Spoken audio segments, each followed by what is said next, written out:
एक छोटे से गांव में रोहन नाम का एक लड़का रहता था। वो देखने में बहुत होशियार था, लेकिन उसमें एक बहुत बड़ी कमी थी, आलस्य। उसे कोई भी काम करने का मन नहीं करता था।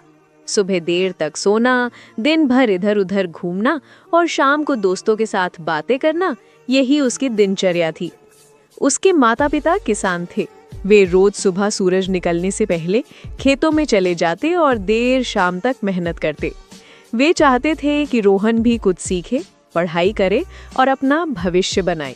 लेकिन रोहन को इन बातों में कोई दिलचस्पी नहीं थी। वो हमेशा कहता, अभी तो मैं छोटा हूँ, बाद में मेहनत कर लूंगा। समय बीतता गया और उसकी यही बाद में कर लूंगा वाली सोच उसकी सबसे बड़ी दुश्मन बन गई। गांव के दूसरे बच्चे पढ़ाई में आगे बढ़ गए। कोई शहर जाकर नौकरी करने लगा तो कोई अपना छोटा व्यापार शुरू कर दिया, लेकिन रोहन वहीं का वहीं रह गया। एक दिन उसके पिता बहुत बीमार पड़ गए। खेत की सारी जिम्मेदारी रोहन पर आ गई। माँ ने कहा, बेटा, अब घर और खेत दोनों तुम्हारे भरोसे हैं, तुम्हें ही संभालना होगा। रोहन ने मन ही मन सोचा कि ठीक है, मैं कल से काम शुरू कर दूंगा। लेकिन वो कल कभी आया ही नहीं। धीरे धीरे खेत सूखने लगे, फसल खराब हो गई और घर में खाने तक की कमी हो गई। गांव के लोग जब उसके घर आते तो उसे समझाते, रोहन, अगर तू थोड़ा भी मेहनत कर ले तो तेरी जिंदगी बदल सकती है। मगर रोहन बस मुस्कुराकर बात टाल देता। एक दिन गांव में एक बुजुर्ग साधु आए। उन्होंने देखा कि रोहन पूरे दिन पेड़ के नीचे बैठा ऊँघ रहा है।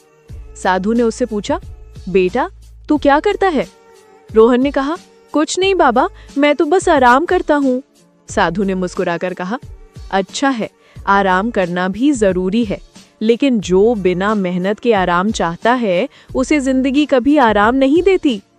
रोहन को साधु की बात कुछ समझ नहीं आई, लेकिन उन्होंने उसे एक बीज दिया और कहा, इसे अपने खेत में बो दे और रोज पानी डालना। जब ये पौधा बड़ा हो जाएगा तो तेरी किस्मत बदल जाएगी। रोहन को काम करने की आदत तो थी नहीं, फिर भी उसने सोचा, चलो देख लेते हैं। पहले दिन उसने बीज बो दिया, लेकिन अगले ही दिन आलस के कारण पानी डालना भूल गया। तीसरे दिन जब याद आया तो जाकर देखा मिट्टी सूख चुकी थी। उसने गुस्से में बीज को निकाल फेंका और कहा, ये सब बेकार की बातें हैं। कुछ दिन बाद साधु फिर आए और बोले, बेटा, तूने बीज का क्या किया? रोहन ने कहा, वो नहीं होगा, मैंने फेंक दिया। साधु ने कहा, बीज उगाने के लिए मेहनत चाहिए, बिना परिश्रम के कोई फल नहीं मिलता। याद रख, बीज तो हर किसी के पास होता है, लेकिन फसल सिर्फ उसी की होती है जो उसे समय और मेहनत देता है। ये बात रोहन के दिल को छू गई। उस दिन उसने ठान लिया कि अब वो अपना आलस छोड़ देगा। अगले ही दिन वो सुबह सुबह उठ गया, खेत में गया और नए बीज बोए। रोज पानी डाला, मिट्टी जोती और सूरज की तपती धूप में भी मेहनत करता रहा।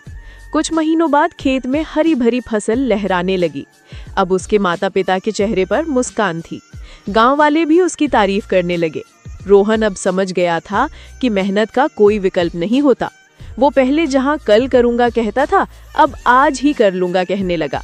उसने अपने जीवन से आलस्य को हमेशा के लिए निकाल दिया।